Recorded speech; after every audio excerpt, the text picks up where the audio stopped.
disabuse yourself of the notion that you know what is best for this person. You don't, not only do you not know, you actually don't want that responsibility for two reasons. Let's say they do what you say and something good happens to them. Well, whose victory is that? Yours or theirs? And if it's yours, did you just steal it? And then let's say they fail following your advice. Well, they pay the price for that. And you can skip away merrily and say, well, I should have spoke more carefully. It's like, you don't mess about with people's destiny. You do not know where they're headed. Now, having said that, you do what you're doing in this interview, in this podcast. You ask people questions, real questions, you know, like, how are you feeling? Oh, I'm not doing so good today. Well, you know, what's up? What's going on? And you can't think, well, I'm going to ask questions to lead this person in a particular direction, because that's the same game, the same instrumental game. You have to see what it is that you want to know. I see this when people ask me questions after my lectures, you know. Now and then, or during a Q&A, now and then people get up and they'll ask a real question. It's part of the ongoing dialogue. Something struck them. They stand up. There's something they really want to know. It's an honest question. And that goes real well. But not infrequently, someone stands up with a little prepared speech that's packaged as a question. So I get this from Christian traditionalists fairly frequently. They get up and they ask me about my religious convictions, but really what they want to do is corner me into admitting that I should accept Jesus Christ as my Savior and join a particular, let's say, denomination. It's not a question.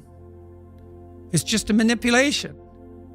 And so your questions, like your statements, your questions should be honest. And if you ask people questions and you really listen, they will untangle themselves. And that's partly why people love to be attended to, you know? Like, if I meet people on the street, you know, I ask them their name.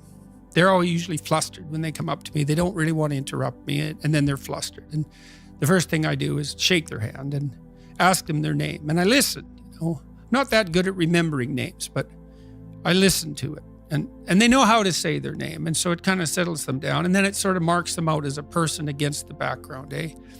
And then if I pay attention to them and listen, they will tell me something in like 10 seconds that I need to know. Because they have something to say, you know? And then if you listen, people tell you what they have to say, and then you get wise because you collect all that. And so you want to help someone. Well, first of all, you would decide that you're aiming towards help, right? And that you do that in the spirit of ignorance. This is what every good clinician learns, is I don't know where you're headed. I don't know what's wrong with you. This is a hard problem, man. It's like, what's your problem? I don't know what your problem is. So let's find that out first, and then let's find out. One thing you can ask people, this is actually useful in an argument with someone you love. They're upset with you. What are your preconditions for satisfaction? Now, I wouldn't state it like that. It's like, if I could give you what you wanted right now in the context of this argument, and I wasn't doing it in a manipulative way, what is it that I would have to say or do that would in principle satisfy you? And that's a hard question, you know? And the person might say, well, I think you should apologize and about this, and, you know, and then I will say, what words should I use? And they'll say, well, if you loved me, you'd know. And I would say, no, I'm stupid and ignorant, and I don't know what the right words are to satisfy you. So why don't you give me a hand with that, and I'll utter them inelegantly and awkwardly in a good faith demonstration of my commitment to peace. And that won't be so good, because maybe it would have been better if I came up with it myself, but maybe next time I can do slightly better.